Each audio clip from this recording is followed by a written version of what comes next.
आप लोगों का क्या विचार है इस मिशन से, आप लोगों की क्या एक्सपेक्टेशन है मिशन जीत से, और कैसे हम इसको एक बेहतरीन प्लेटफॉर्म बना सकते हैं।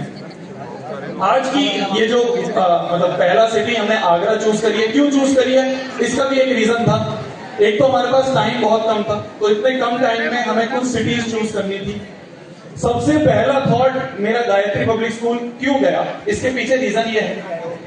आज से 4 साल 3 साल पहले 2022 में मोस्ट प्रोबेबली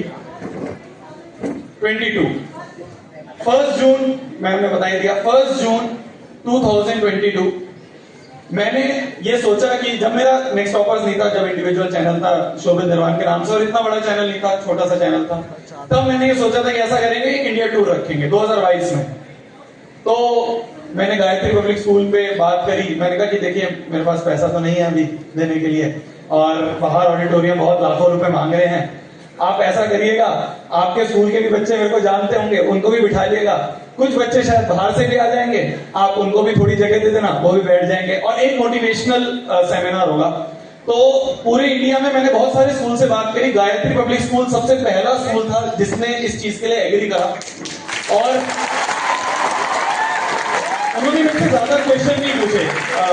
प्रद्युमन जी हैं, उनसे मेरी बात हुई थी, जितने भी बच्चे गायत्री पब्लिक स्कूल के होंगे जानते होंगे, तो उनसे मेरी बातचीत हुई थी उस समय। उन्होंने मेरे से ज्यादा क्वेश्चन नहीं पूछा, उन्होंने बोला कि कुछ भी स्कूल से नेगेटिव बात मत बोल देना, बाकी जो तुम्हें मोटिवेशन करनी है, जो तुम्हें रखना है वो रखो, हम तुम्हारे साथ हैं। तो इस साल जब मैंने मिशन जीत के लिए सोचा कि मैं इंडिया टूर पे जाऊं, फिर से मेरे दिमाग में सबसे पहला गायत्री पब्लिक स्कूल आया, फिर से मैंने कांटेक्ट करा, और उन्होंने बिना किसी क्वेश्चन के एग्री कर दिया इस सेमिनार को करवाने के लिए। तो thank you so much Gayatri public school. तो आगरा से एक जुड़ाव है, मतलब उस साल भी सबसे पहला सेमिनार मैंने करा था, मैंने कहा इस साल भी सबसे पहला आगरा से ही करेंगे। बहुत प्यारा शहर है यार आप लोगों का, है ना, और मेरे को बहुत पास है, अब तो 2 घंटे में पहुंच जाते हैं हम लोग। तो मैं आ जाता हूँ घूमने थोड़ा बहुत, आज मैं बहुत बार देख लिया मैंने, है ना, ओलिविया को भी लेके आ जाते हैं कभी।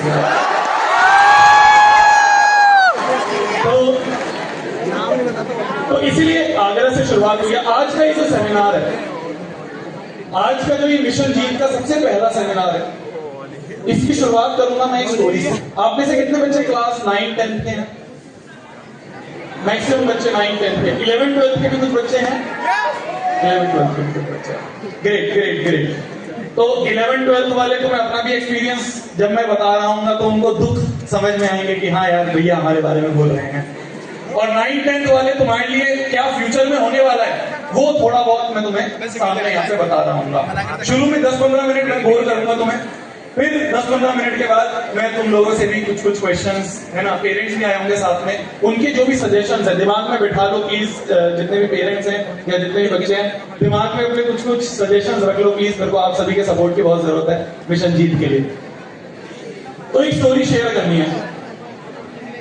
2002 में एक बच्चा था, उसने सोचा कि वो जेई और नीट, मतलब जेई की तैयारी करेगा, आईआईटी में जाना चाह रहा था, ठीक है। बहुत छोटे से गांव से एक बच्चा था, राजस्थान में ये गांव से।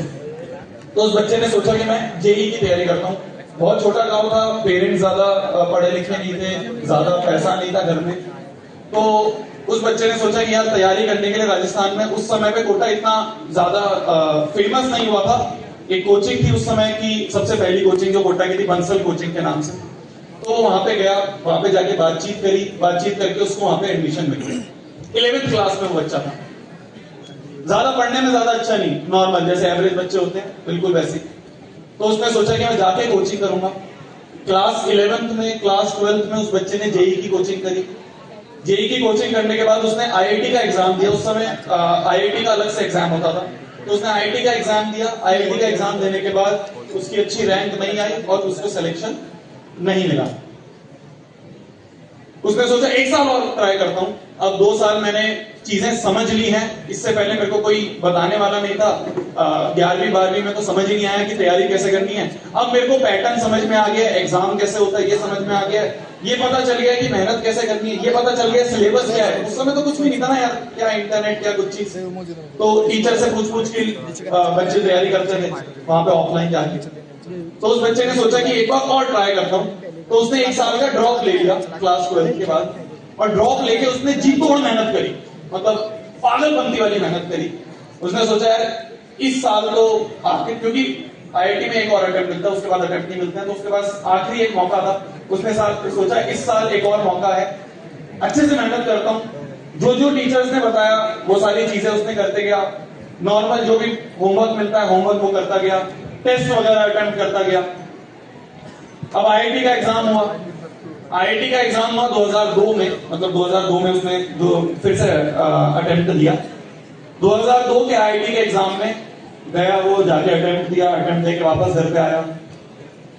अब जब रिजल्ट आता है ना, तो जितनी भी कोचिंग वाले होते हैं वो क्या करते हैं, टॉप बैचेस में जाते हैं, टॉप बैचेस का रिजल्ट देखते हैं, उनके रिजल्ट खुद वेरीफाई करते हैं, रिजल्ट वेरीफाई करके बता देते हैं कि भाई हमारी कोचिंग से ये रैंक आई है, हमारी कोचिंग से। उस समय की बात कर रहा हूं, तब खरीदी नहीं जाती थी। तो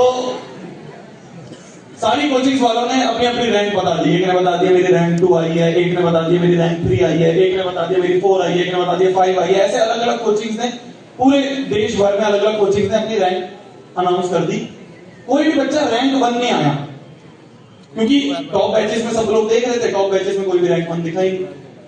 शाम को ये जो बच्चा है, इसने बंसल में फोन करा कि सर मेरी रैंक 1 आई है और मैं आप ही के बैच, आप ही के कोचिंग में पढ़ा था, नीचे बैच में था। इस बच्चे का नाम था Dubara Ram Chaudhary, IIT JEE 2002 all India rank 1। ये स्टोरी मैंने क्यों बताई है तुम्हें? कभी भी ना अपनी कैपेबिलिटी को जज मत करना, ठीक है? तुम सभी लोग अभी उस एज ग्रुप में हो कि तुम्हारे आसपास वाले लोग तुम पे बहुत इन्फ्लुएंस करेंगे। तुम्हारे आसपास वाले जितने भी लोग हैं, चाहे वो दोस्त हो जाए, चाहे घर में लोग हो जाए, चाहे रिश्तेदार हो जाए, तुम उनसे बहुत इन्फ्लुएंस होगे, तुम उनसे बहुत चीजें सुनोगे और अपनी मेंटेलिटी ऐसी बना लोगे कि यार शायद मेरे से ऐसा कुछ नहीं हो पाएगा। बहुत लोग होंगे, देखो शायद माँ बाप और कुछ टीचर्स को छोड़ के कोई इंसान तुम्हारे आसपास ऐसा नहीं है जो चाहेगा कि तुम उससे ऊपर उठ जाओ, तुम उससे ऊपर बढ़ जाओ। तुम्हारे माँ बाप चाहेंगे कि हाँ यार मेरा बच्चा सक्सेसफुल हो। कुछ टीचर्स हैं जो चाहेंगे कि हाँ यार हमारा पढ़ाया हुआ बच्चा है, हमारा पढ़ाया हुआ बच्चा आगे जाना चाहिए ना। और कोई नहीं चाहेगा कि तुम उससे ज्यादा सक्सेसफुल हो। सारे रिश्तेदार तुम्हारे यही चाहेंगे हम बर्बाद है तो ये भी बर्बाद ही रहे। तुम्हारे दोस्त ये चाहेंगे, सो कॉल्ड, जो आज तुम्हें अच्छे लग रहे हैं, इन फ्यूचर बहुत सारे दोस्त ऐसे निकलेंगे जो ये चाहेंगे कि यार इसका पैकेज मेरे से ज्यादा ना लग जाए, मेरा पैकेज हमारी जो ग्रुप है उसमें सबसे ज्यादा होना चाहिए। तो इन लोगों का इंफ्लुएंस कभी मत आने देना, अपनी कैपेबिलिटी को कभी मत जज करना। इसी एग्जाम्पल को सेट करने के लिए मिशन जीत आया। अगर मैं मिशन जीत की भी बात करूं तो हम लोगों ने पहले काफी सोचा कि यार नहीं जाएंगे यार, छोड़ो, बेकार मार्केट है, बहुत गंदी मार्केट है, बहुत ट्रोल होंगे हम लोग, बहुत हमारे बारे में नेगेटिव होगा, डर है इस मार्केट में। एट दी एंड हमने इस चीज को इसलिए उठाया क्योंकि आपके जो प्रशांत भैया उन्होंने यही लाइन बोली। उन्होंने कहा शोभित अगर अब हमने हार मान ली ना तो एग्जाम्पल सेट हो जाएगा बच्चों के सामने। इतने सारे बच्चे हमें फॉलो करते हैं, उनके सामने एग्जाम्पल सेट हो जाएगा कि जो चीज मुश्किल है ना उसको छोड़ देना चाहिए। हमने कहा ये एग्जाम्पल नहीं सेट होना चाहिए, मुश्किल है, ट्रोलिंग होगी, इमेज के ऊपर बात आएगी, डर है, बहुत सारी चीजें हैं, पर अगर हम पीछे हट गए ना तो बच्चों को ये लग जाएगा कि यार अगर हमारा मास्टर ही पीछे हट गया, अगर हम जिसको रोल मॉडल मान रहे हैं वही एक मुश्किल चीज से पीछे हट गया है, तो फिर बच्चे भी इस पे आगे नहीं जाएंगे, बच्चे भी बहुत सारी मुश्किल चीजों से डरना शुरू कर देंगे। ये एक रीजन है कि हमने मिशन जीत की शुरुआत करी।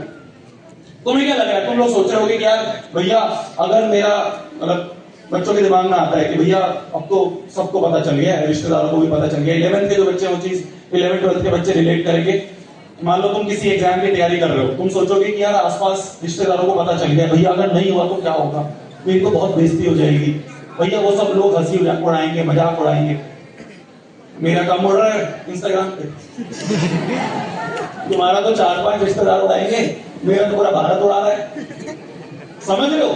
डरना नहीं है यार, डरना नहीं है, उड़ाने तो मजाक, क्या हो जाएगा, मैक्स टू मैक्स क्या हो जाएगा, ठीक है 4 लोग अलग हो जाएंगे, हो जाओ भाई, क्या हो जाएगा, तो 4 हेटर्स बन जाएंगे, बन जाने दो। तुम अपने गोल से मत हटो, तुमने जो एक बार ठान लिया ना उससे पीछे मत हटो। अभी बहुत सारे बच्चे तुम बोल रहे हो कि क्लास 9 और 10th के बच्चे हैं, क्लास 9-10 के बच्चों, मतलब 10th के जो बच्चे हैं, अभी तुम्हारा एग्जाम होगा बोर्ड का, ठीक है। बोर्ड का एग्जाम बहुत आसान आता है, पहली चीज, ठीक है। दूसरी चीज, तुम सबके भर भर के नंबर आने वाले हैं, बहुत सारे नंबर आने वाले, अच्छे नंबर आने वाले। तुम सारे 100/100 तो मैथ्स में बहुत सारे बच्चे बोल दो, ठीक है। दिक्कत कहां आती है? 10th में बहुत अच्छा कर दोगे, 10th में बहुत अच्छे एग्जाम में नंबर आ जाएंगे। दिक्कत कहां आती है? दिक्कत ये आती है कि जब वो नंबर आते हैं ना, तो बच्चे उसको सर पे चढ़ा लेते हैं। अब वापस 11th वाले रिलेट करेंगे, ऐसा लगने लग जाता है कि यार टॉप कर दिया हमने, तो हमने इतने अच्छे नंबर ले आए अपने एग्जाम में, अब तो मेरे से ज्यादा पढ़ा लिखा इस दुनिया में कोई नहीं है। ऐसी फीलिंग आती है। जब हमारा क्लास 10th का रिजल्ट आया था, तो मैंने कई बार ये स्टोरी बताई थी, मैं बाकी और बच्चों को भी बताना चाहता हूँ। तो मैं तो कोटा में था, जेई की तैयारी कर रहा था। जेई की तैयारी करते हुए बीच में रिजल्ट आता है, जून जुलाई में रिजल्ट आता है, तो हमारा जून में रिजल्ट आया। अब रिजल्ट आया तो मेरी 10 सीजीपीए आ गई। उस समय सीजीपीए सिस्टम होता था, 10 सीजीपीए मतलब बिल्कुल टॉप सीजीपीए। तो मेरी 10 सीजीपीए आ गई। अब मेरी 10 सीजीपीए आई तो मैंने सोचा बस कौन है कोटा में मेरे से ऊपर? अबे कौन है ये टीचर जो मैथ्स फिजिक्स केमिस्ट्री पढ़ा रहा है, मुझे सबसे ज्यादा आता है। मैंने 10 सीजीपीए स्कोर करी है। मैं बिल्कुल मस्त मौज में जाके क्लास में सबसे आगे वाली सीट पे बैठ गया।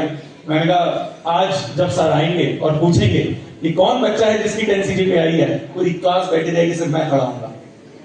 ये सोच के मैं क्लास में गया। पहली बात तो टीचर ने पूछा ही नहीं।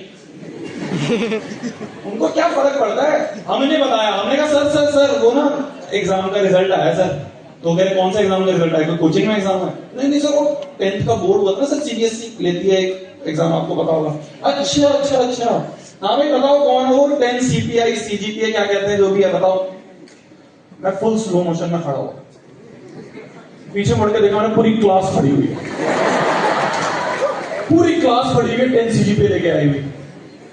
और 10 सीजीपीए छोड़ो, स्टेट टॉपर है ना, डिस्ट्रिक्ट टॉपर, स्कूल टॉपर, सिट, मतलब हर जगह का टॉपर उस क्लास में बैठा हुआ है।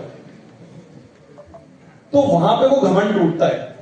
पर वो घमंड जब तक रहता है, जब तक ये घमंड नहीं टूटता ना, जब तक ये घमंड रहता है तब तक बहुत देर हो जाती है।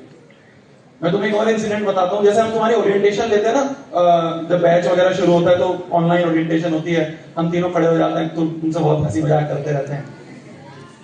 तो जब हम कोटा में गए थे तो हमारा भी ऐसे ओरिएंटेशन हुआ था, और हमारी जेई की कोचिंग शुरू होनी थी। तो ऐसे हम भी ऐसे ही सब बैठे हुए थे।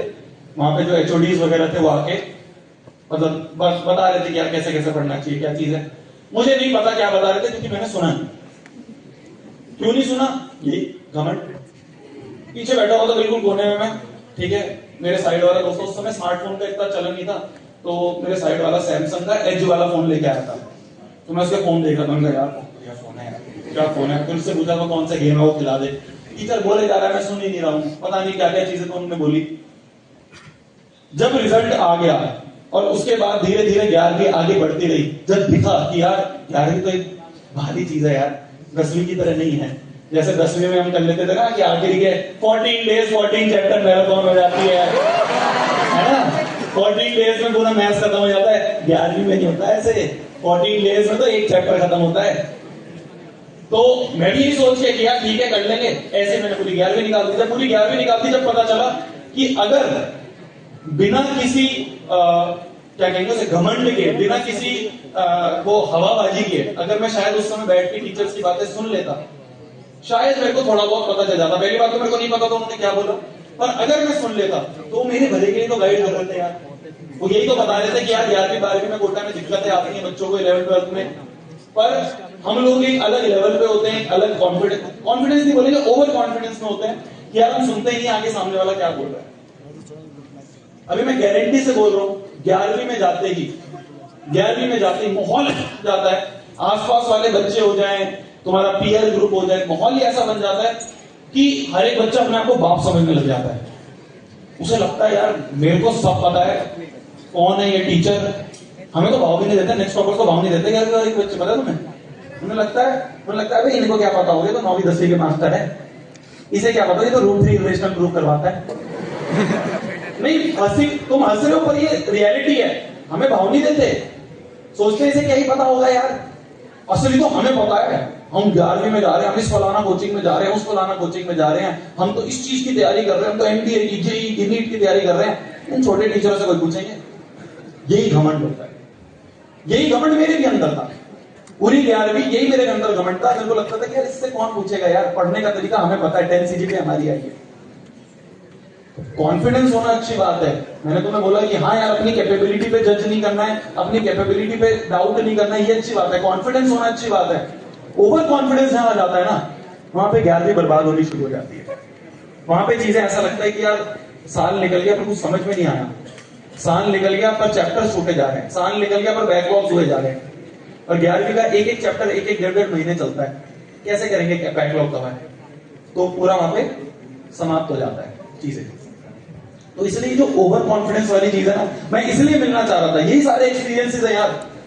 मैं सामने अपनी गलतियां शेयर करना चाहता हूं, जो मेरे से हुई हैं, जो मैंने करी हैं, वो गलतियां मैं तुम्हें मिशन जीत में शेयर करना चाहता हूं कि यार वो सारी चीजें तुम ना रिपीट करो।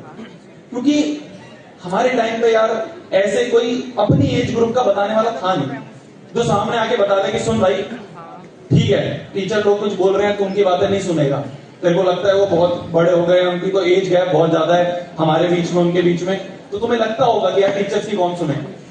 मैं तुम्हें बता रहा हूं, मेरे से 4-5 साल छोटे हो तुम सब, है ना, 4-5-6 साल छोटे होंगे मेरे से तुम सब। मैं तुम्हें बता रहा हूं, बहुत मेहनत करनी है, बहुत मेहनत लगेगी, बहुत कंपटीशन है। डरा नहीं रहा हूं, अवेयर कर रहा हूं, बहुत कंपटीशन है।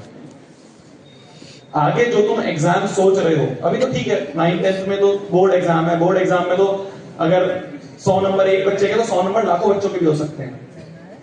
कंपटीशन एग्जाम्स में ऐसा नहीं होता है। कंपटीशन एग्जाम्स में रैंक 1 एक ही बच्चे की आती है, रैंक 2 दूसरे एक और बच्चे की आती है, ऐसे करके रैंक का सिस्टम होता है, और उन्हीं रैंक्स के हिसाब से फिर आपको कॉलेजेस मिलते हैं।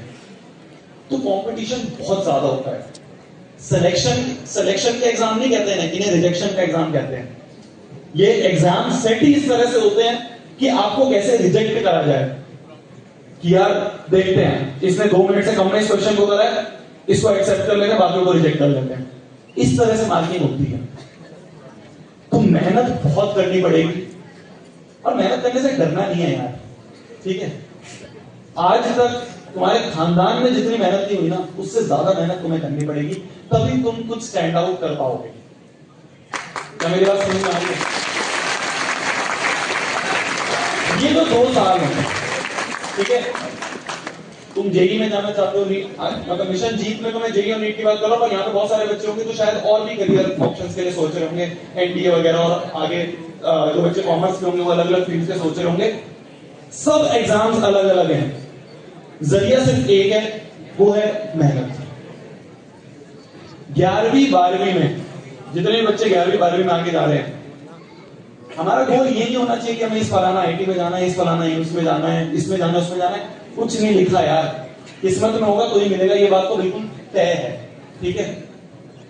मैंने भी जेईई की तैयारी करी थी, जेईई का एग्जाम दिया था, जेईई का एग्जाम देने के बाद मैंने इंजीनियरिंग करी आईटी की फील्ड में, ठीक है। आईटी की फील्ड की इंजीनियरिंग करने के बाद मैंने क्लास 10th का चैनल खोला।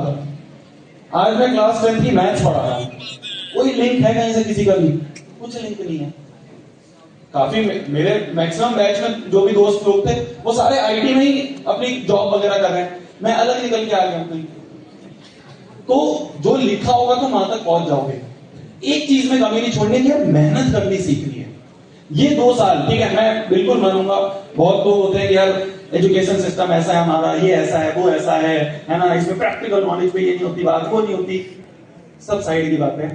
मेन चीज है हमारे एजुकेशन सिस्टम में मेहनत करना सीख जाते हैं। मुझे याद है जब मैं काफी बार मैंने अपनी 11th की कोटा की भी स्टोरी सुनाई है। एक टाइम ऐसा आ गया था कि पता नहीं क्या आया था दिमाग में, मतलब एक तो थोड़ा सा डिप्रेशन भी बोल सकते हैं। ऐसा लग रहा था कि यार मैं भी मेहनत कर रहा हूं, पर यार आसपास वाले बच्चे ऊपर बैचेस में जा रहे हैं, मैं क्यों नहीं जा पा रहा हूं। ऐसा फील होता है, तुम्हें भी होता होगा कि यार भैया उससे ज्यादा मेहनत मैं कर लेता हूं, उससे ज्यादा मेहनत मैं कर लेती हूँ, पर उसके नंबर आ जाते हैं यार, मेरे नहीं आ पाते। और वहां पे तो पूरा इकोसिस्टम ही ऐसा था कि सारी कंपटीशन है।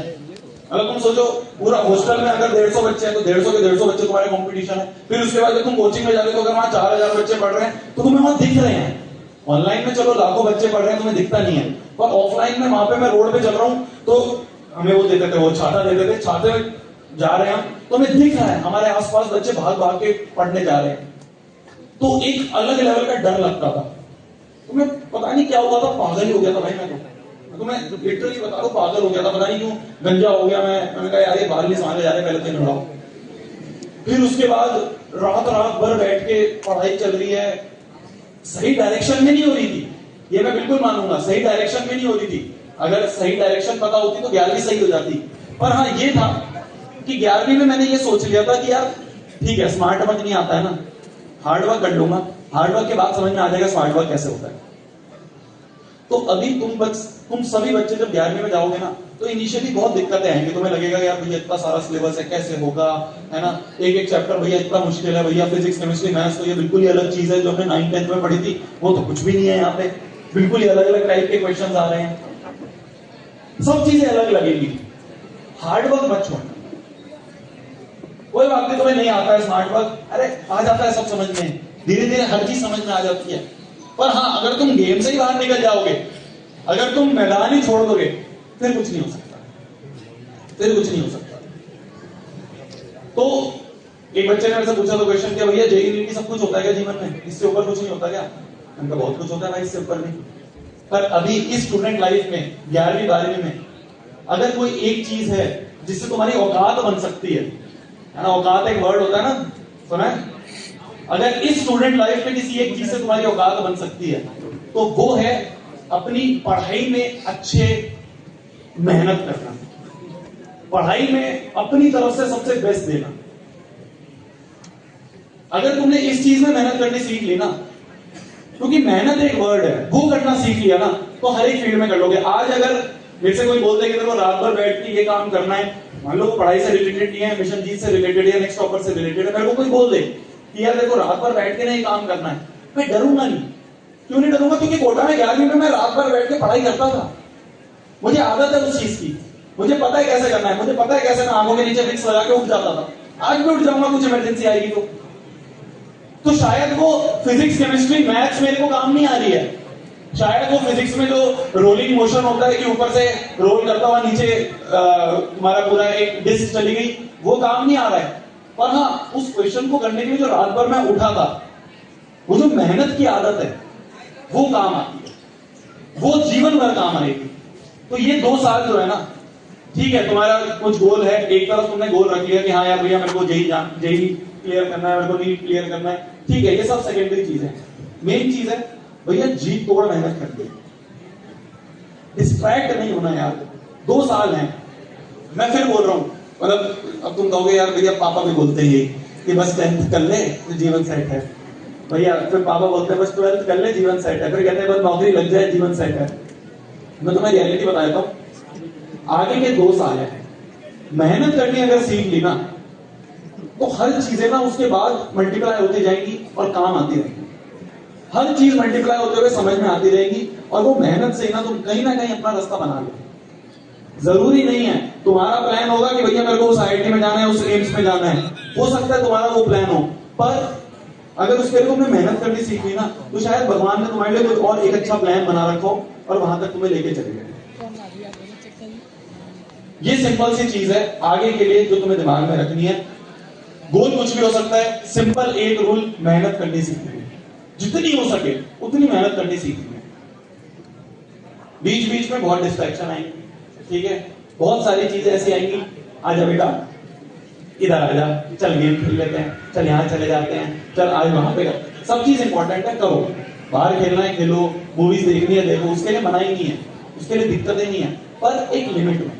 वो लाइन क्रॉस होती है ना, जब वो लाइन क्रॉस होती है ना, मैं बस एक चीज बोलूंगा, अपने आप से मक्कारी मत करो, सिंपल, अपने आप को धोखा मत दो। अगर तुमने अपने आप को धोखा देना शुरू कर दिया ना फिर कुछ फायदा नहीं। जब मैं कोटा में रहता था ना तो 1-2 बार पापा मम्मी ऐसे सरप्राइज विजिट कर देते थे कि देखते हैं क्या कर रहा है ना, पता नहीं पढ़ाई कर भी रहा है नहीं कर रहा है, होता है यार, सबके पेरेंट्स के दिमाग में रहता है यार इतने पैसे लगा के उसको भेज दें हॉस्टल में, कहीं हॉस्टल में किसी और चीजों में तो नहीं लग गया, कभी रूम में नहीं है, नशे वशे करके बैठा है, बहुत सारी चीजें होती हैं कोटा में। तुम अगर बच्चों को एक जगह तुमने बिठा दिया, सब पॉसिबिलिटीज है, तो कई बार ऐसा सरप्राइज विजिट कर लेते थे, आके देख लेते थे। या तो मैं पढ़ता हुआ मिलता था या मैं सोता हुआ मिलता था, इन दोनों के अलावा और किसी कामों में नहीं गिरा। इससे क्या हुआ ना, माँ बाप के अंदर एक ट्रस्ट आ जाता है। तुम में से बहुत सारे बच्चों को क्वेश्चन होगा कि भैया पापा मम्मी को कैसे समझाएं यार, आप तो बोल रहे हो कि ठीक है मेहनत कर लो, पर नंबर नहीं आ रहे तो पापा मम्मी को कैसे समझाएं भैया। पापा मम्मी तो इस चीज को नहीं देख रहे ना, सब देखते हैं, सब देखते हैं, उन्हें पता है तुम कितनी मेहनत कर रहे हो। अगर कर रहे हो तो, अगर तुम कर रहे हो ना, तो वही पेरेंट्स हैं तुम्हें आगे रोकेंगे कि बेटा रुक जाओ, थोड़ी देर आके खाना खा ले साथ में। अगर तुम जेन्युइनली मेहनत कर रहे हो तो सब पेरेंट्स मान जाते हैं, हर पेरेंट मान जाता है। मैं तुम्हें बता रहा हूं ना, अरे मेरे घर में कब महाभारत हुई थी क्या यार। जब मैं स्कूल अपने कोचिंग में था, वो उसमें था, कॉलेज में था, तो मैंने कहा मैं प्लेसमेंट नहीं लूंगा। मम्मी का इमोशनल ड्रामा शुरू। मैंने कहा मैं कॉलेज छोड़ रहा हूँ, सेकंड थर्ड ईयर में बोल दिया ना मैं कॉलेज छोड़ रहा हूँ। मम्मी ने कहा ठीक है तू छोड़ दे कॉलेज, हमसे मत बात करियो, ये मत करियो, वो मत करियो, पहला पूरे खानदान का एक तो पहला इंजीनियर बनने जा रहा है, और तब भी तेरे अंदर ये चौड़ आ गई है, क्या है ये यूट्यूब, क्या है ये 1 मिलियन 2 मिलियन तो बहुतों के हो जाते हैं, तेरे अंदर क्या है ऐसा। तो बहुत बातचीत हुई बहुत, कहते हैं ना वो कोर्ट में होता है ना, तारीख पे तारीख। मैं लेके आया, मैं वकील बन के आया कि जज साहब ये चीजें देखो, ऐसे ऐसे कर लूंगा, आगे ऐसे ऐसे पैसे कमा लूंगा। एट दी एंड एक वे आउट ये निकला कि हाँ यार तो अपनी डिग्री कर ले, उसके बाद तेरा जो मन करे वो करियो। तो घर पे एक डिग्री लेके आ गया, तो उन्होंने कहा डिग्री लेके आ जा। उनका चलो ठीक है, डिग्री के लिए थोड़ी मेहनत कर लेंगे। तो गए, डिग्री लेके आ गए, संतुष्ट है, उस चीज में खुश है। आज वो हर चीज में साथ में सपोर्ट भी कर रहे हैं कि ठीक है यार तुम नेक्स्ट टॉपर्स में जो करना चाह रहे हो वो करो, मिशन जीत करना चाह रहे हो वो करो। मिशन जीत जब लॉन्च हुआ था पापा साइड में खड़े थे नीचे स्टेज पे, जितने बच्चे, अगर कोई दिल्ली से आया उसको दिखाओ। तो पेरेंट्स मान जाते हैं। पहली चीज ट्रस्ट बना लेना। इन दोनों सालों में, ये जो 11वीं 12वीं में तुम जा रहे हो, इन 2 सालों में सबसे ज्यादा ट्रस्ट टूटता है पेरेंट्स का बच्चों के ऊपर से। क्योंकि ये जो तुम चीजों में चले जाओगे ना कहीं कहीं, और तुम फिर पकड़े जाओगे कि ये पकड़ा गया, अब ये करता हुआ पकड़ा गया, अब वहां मूवी देखता हुआ पकड़ा गया, बोल के गया था ट्यूशन जा रहा हूं वहां पकड़ा गया है।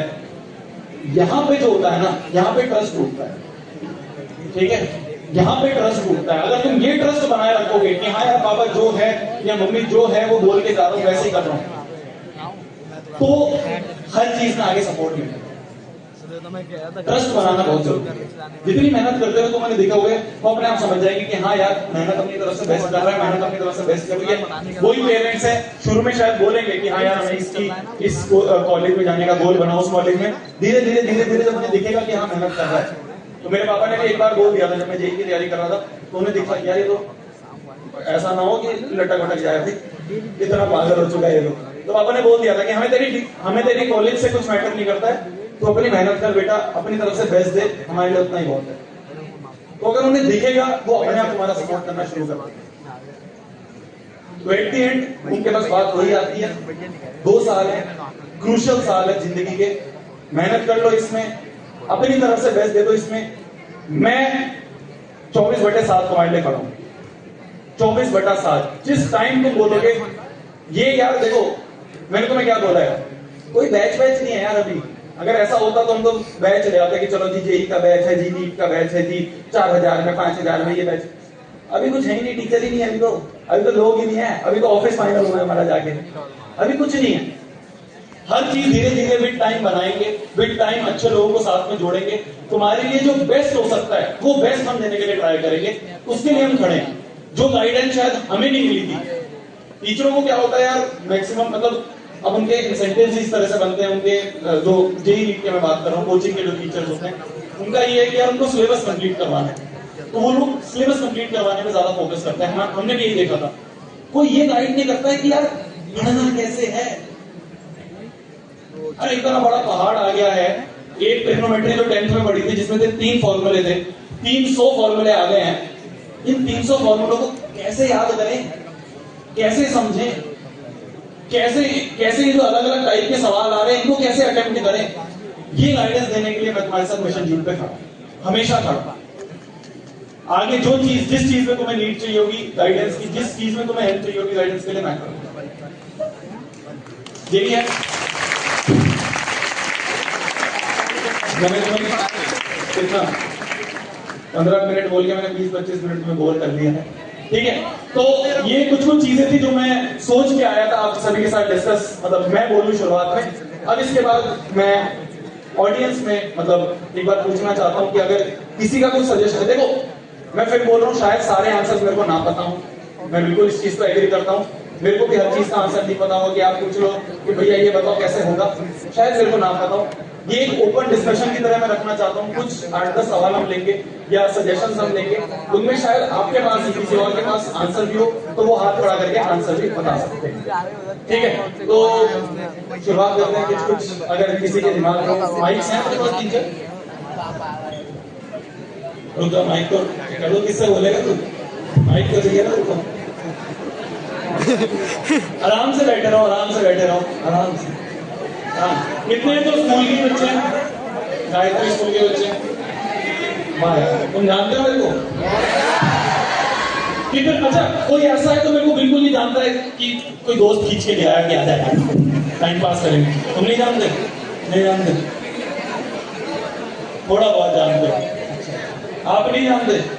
नहीं जानते, कैसा लग रहा है? बोर लग रहा हूं है? ऐसा लग रहा है पता नहीं कौन आ गया पका रहा है, बोर कर रहा है, नहीं लग रहा है। चलो आ जाओ जी, पहला क्वेश्चन या सजेशन जो भी तुम चाहते हो। 10th की कैसी चल रही है तुम्हारी तैयारी, ये भी तो बता दो। बहुत बेकार, ये फेल होने वाले हैं, टॉप करेंगे, कहना चाहते ना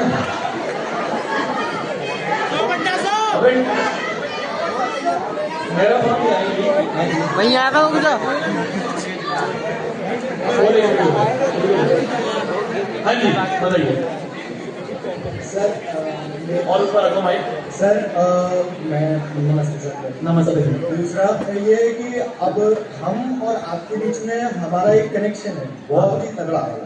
उसका एक रीजन है बिकॉज हम सब चाहे 10th हो 11th हो बहुत तगड़ी मेहनत करते हैं, पढ़ते हैं। जब हमें लगता है कि सुबह क्लास हो रही, क्या रात भर तक पढ़ रहे हैं, सुबह उठे, ये सारी चीजें कनेक्शन बैठ जा रहा है हमारे बीच। तो और अभी 11th के लिए भी जो टीचर आया उनसे भी ये हमारा हुआ है। बट ये मेरा सवाल है कि ये जो बॉन्ड है स्टूडेंट का और टीचर का, अब हो सकता है कि आपकी तरह नहीं, अपने मेहनत की तरह की जैसे आप बात करते हो मेहनत, हम अपने आप में आपको देखते हैं कि इसको लगता है कि हम मुझे मेहनत करनी है, मजे से पढ़ रहे हैं। तो और प्रशांत भैया वो खुशी से हम पढ़ रहे हैं और विराट सर सोचना सिखा रहे हैं। तो क्या ये बॉन्ड जो टीचर्स वगैरह होंगे वो बना पाएंगे? जो टीचर्स और आएंगे हाँ साथ में, वो उनके बारे में पूछा कि वो बॉन्ड हम लाएंगे कैसे, हम लाएंगे कैसे? वही तो मैं बता रहा हूँ तुम्हें, अभी कोई नहीं है। अभी मिशन जीत में अकेला मैं खड़ा हूँ, बाकी हमारी टीम है, मतलब एकेडमिक की बात कर रहा हूँ, अकेला मैं खड़ा हूँ। साथ में जो हम और लोग लाएंगे, जो हम टीचर्स लाएंगे, वो हम लाएंगे इस तरह से जो तुम्हारे साथ वो बॉन्ड बना सके, जो तुम्हारे साथ, जैसे मैं तुम्हें मैथ्स की क्लास में बीच बीच में पढ़ाता हूँ ना स्टोरी सुना के, है ना? हाँ बोल रहे हैं, तुम बोल रहे थे गाइडेंस की, तो कह रहे हैं हम पकाता है। तो ये जो बीच बीच में मैं तुम्हें स्टोरीज सुनाता हूँ, ये जो बीच बीच में मैं तुम्हें अपने एक्सपीरियंसेस शेयर करता हूँ, तुम्हें पता है सुबह 4 बजे उठ के पढ़ाने का मोटिव ये नहीं होता कि उसमें से पेपर आ जाएगा। अरे क्लास 10th के पेपर में है ही कितना सिलेबस यार, वो तो सबको पता है क्या क्या चीजें हैं जो रिपीट हो रही है, जो आनी है, सबको पता है। मेन मोटिव ये होता है कि तुम सभी को यार एक बेस बनाया जाए, जो हमें पता है ना कि 11वीं में जाके तुम इतनी मेहनत करनी है, उसके लिए थोड़ी आज 14 दिन की मैराथन ही करवानी चाहिए। तो वो 14 डेज मैराथन का मोटिव ये होता है कि हाँ भाई हर शाम को 7 बजे या 6 बजे या 8 बजे जो भी टाइम डिसाइड होगा, उस समय पे 14 दिन कंसिस्टेंसी के साथ तुम बैठ पाओ, वो कंसिस्टेंसी बनानी है। सिलेबस तो होता रहेगा। चलो आ जाओ यार, क्वेश्चन हेलो सर, मेरा बेटा उत्कर्ष अरोड़ा, ये 10th में है, बोर्ड्स की प्रिपरेशन कर रहा है। सबसे पहले तो सर बहुत बहुत thank you. Without any coaching, कोई भी मतलब बाहर से कोई कोचिंग नहीं ले रहा है, खुद से स्टडी कर रहा है। सारे रिश्तेदारों को पहले तो यही हैरानगी हो रही है कि बिना किसी कोचिंग के बोर्ड्स दे रहा है, सिर्फ यूट्यूब पे करके कोचिंग पे, बस इसी से ही हो जाएगा। लेकिन सर जब मैं उसकी नोटबुक में देखती हूँ उसका एम, उसके फर्स्ट पेज पे 100 आउट ऑफ 100।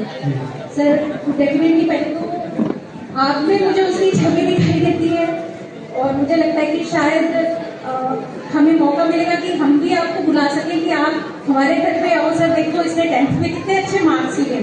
हम सीरियसली जब देखते हैं आपकी वीडियोस, मैं खुद इसके साथ बैठ के देखती हूँ वीडियोस, मुझे ऐसे लगता है कि जैसे कोई शायद कोई फरिश्ता मेरे बच्चे के लिए उसकी लाइफ में आया है।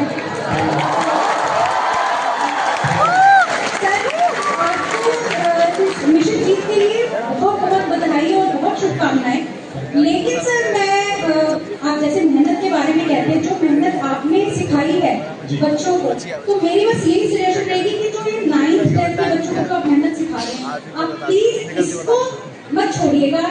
इन बच्चों पे फोकस बिल्कुल वैसे, ये आगे बढ़ जाएंगे, मेरा बेटा आगे बढ़ जाएगा मुझे पता है, लेकिन जो आगे आएंगे बच्चे, जब जो उनका बेस जो रेडी होगा वो वही 9th 10th से ही रेडी होगा। तो उस चीज के लिए मेरा बस यही आपसे रिक्वेस्ट है कि वो मेहनत वैसे ही रखेगा, वो एंथुसियाज्म जो आप बच्चों में अभी कर रहे हैं वो प्लीज वैसे ही बरकरार रखेगा बच्चों में। Thank you so much. Next offers, मैंने आपको जब उस दिन हमने मिशन जीत का वो लॉन्च करा था दिल्ली में, तब मैंने क्लियरली इसलिए ये बात बोली थी कि next offers is for class 9th and 10th। Next offers is the best platform for class 9th and class 10th। तो मैं, प्रशांत भैया, दिगराज सर, हम तीनों लोग तो वही हैं। मिशन जीत एक नया मिशन या नया वेंचर बोल सकते हो, जो कि हम कोशिश करेंगे स्पेशलिस्ट बन जाए फॉर जेईई एंड नीट। जैसे नेक्स्ट टॉपर स्पेशलिस्ट है, जैसे तुम आसपास अपने बच्चों से दोस्तों से पूछते होंगे, वो बताते होंगे कि नेक्स्ट टॉपर स्पेशलिस्ट है 9th 10th के लिए, ऐसे ही हम मिशन जीत को बनाना चाह रहे हैं। जीत का मतलब ये है जेईई प्लस नीट इज जीत। तो उसके लिए हम इसको प्लेटफॉर्म को बेस्ट बनाना चाह रहे हैं, जिससे कि आगे जो है ना, अरे तुम अभी जाओगे ना, तुम अपने 11th वाले बच्चों से, दोस्तों से पूछना कितना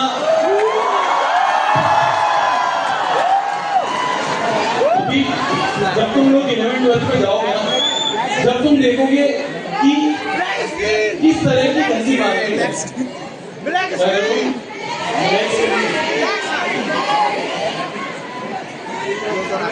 चलो आ जाओ नेक्स्ट क्वेश्चन आ जाओ। हेलो भैया। रुकना नहीं होता, मैंने क्या बोला तुम्हें, बहुत डिस्ट्रैक्शन आएगी, रुकना नहीं है, ठीक है चलो। हेलो भैया। हेलो जी, हेलो भैया, मैं अभयन आरम दोनों बैच की थी एंड आपने मुझे बहुत हेल्प आउट किया, पहले thank you so much. And भैया मैं ये बोल रही हूँ, जैसे अगर कोई जेईई या नीट के अलावा प्रिपरेशन कर रहा है, कोई और स्ट्रीम ऑप्ट कर रहा है, जैसे ह्यूमैनिटीज या कॉमर्स, तो दिगराज सर खड़े हैं उसके साथ मुझे बिल्कुल है। तो सर ये पता नहीं था, मतलब ऐसे इन्फॉर्मेशन नहीं है। मैं दिगराज सर को बोल दूंगा एक बार क्लास में आके अनाउंस कर। Please sir, please, thank you so much sir, privilege, thank you sir.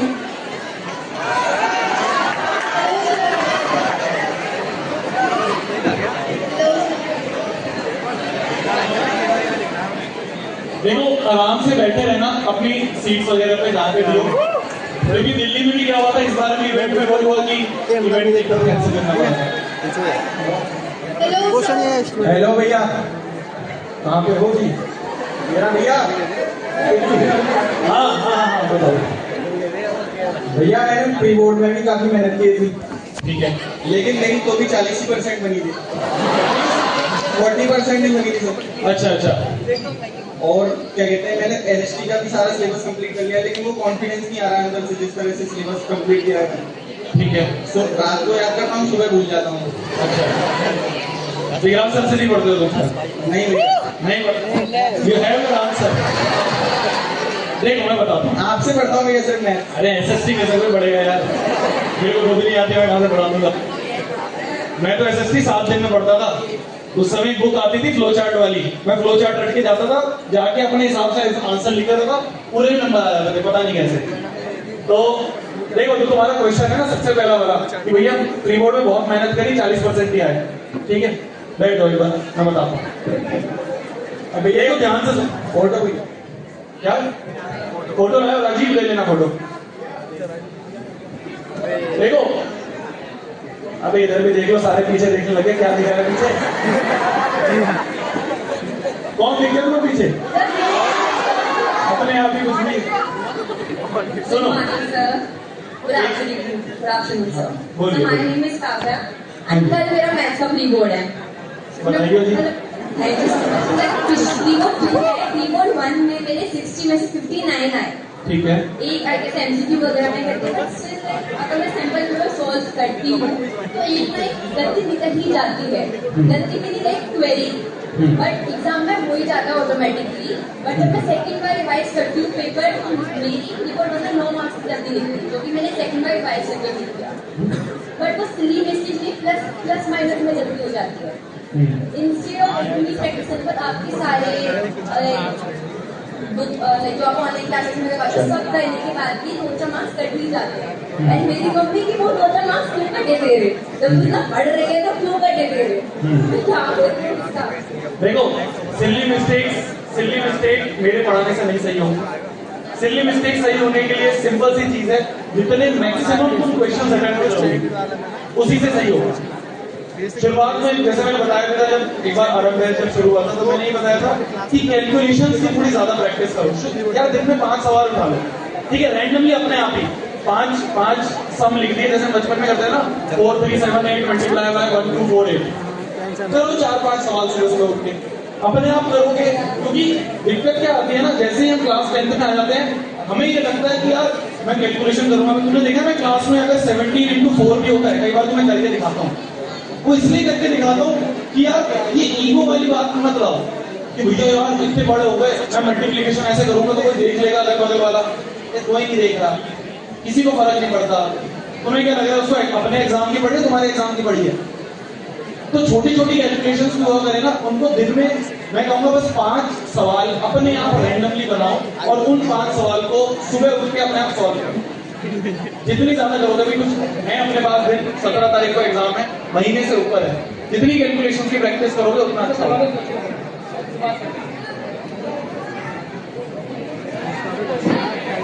Hello भैया। हेलो हेलो भैया। हाँ जी, हेलो सर भैया, माय नेम इज प्रतिभा डेलवाल। हाँ जी भैया, मुझे आपसे ना एक बात पूछनी है कि सभी लोग आजकल नीट जेई इन सबके पीछे पड़े हुए हैं कि नीट करवा लो, जेई करवा लो। आजकल पेरेंट्स का भी यही है। और बताओ, और तो रिलेटिव्स भी अगर घर पे आते हैं तो पूछते हैं भाई तुम बताओ तुम्हारी स्ट्रीम क्या है। उनको बोलो कि नहीं भाई हमें ना साइंस में जाना ना कॉमर्स में जाना, हमें ह्यूमैनिटीज में जाना है, तो बोलेंगे ह्यूमैनिटीज, शादी करनी है क्या बड़े होके, और कुछ करना नहीं है। अब उन्हें कौन बताएगा कि शादी के अलावा भी ह्यूमैनिटीज में कितने सारे ऑप्शंस होते हैं। शादी ऑप्शन होता है तो उनको आज पता चला। ठीक है, बात होगी ले भैया। अब एक बात बताइए भैया, अगर किसी को कुछ करना है जैसे सीयूटी, नीट जेई के अलावा भी बहुत सारे ऑप्शंस होते हैं, क्या आप इस बात में एग्री करते हैं? बिल्कुल करता हूँ। बिल्कुल करते हैं। आज अभी जो पूरा स्पीच थी उसमें मैंने एंड में यही बोला कि लोगों के दिमाग में है कि यार जेई नीट इसके अलावा कुछ और चीज नहीं होती है। अरे बिल्कुल होती है, जो भी तुम्हारा गोल है। देखो मैं सिंपल सी बात बताता हूँ, जो चीज में ज्यादा मैक्सिमम लोग जाते हैं ना, तुम्हें दिखेगा यार हाँ मैक्सिमम लोग जेई और नीट में जा रहे हैं, तो तुम्हें दिखेगा कि यार उसकी हाइट ज्यादा है। अगर क्लास के मैक्सिमम बच्चे उसमें जा रहे हैं, दिखेगा उसकी हाइट ज्यादा है। तुम्हें ऐसा लग रहा है कि यार मेरे लिए कुछ और चीज बनी है, तो उसके बारे में एक बार बैठ के, चैट जीपीटी हो गया, गूगल हो गया, उसके बारे में बैठ के एक बार देखो, पढ़ो कि यार क्या क्या चीजें हैं जो उसके लिए रिक्वायर्ड है। जरूरी नहीं है पेरेंट्स भी एकदम शुरू में मान जाएंगे, तुम्हारा कुछ अलग ही टाइप का ड्रीम होगा उसके लिए। पर हाँ, वो कागज अगर तुम लेके जाओगे ना जिसमें तुम वो रोड मैप बना दोगे, तो उन्हें दिखेगा कि हाँ यार इसने इसके बारे में थोड़ा बहुत पढ़ा है, रिसर्च करिए कि कैसे वहां तक पहुंचना है। अगर वो दिखेगा तो वो भी एग्री कर जाएंगे। बिल्कुल तुम एक बार बैठ के देखो तो क्या क्या और डिफरेंट ऑप्शन है। देखो क्या हो गया, कुछ नहीं हुआ। देखो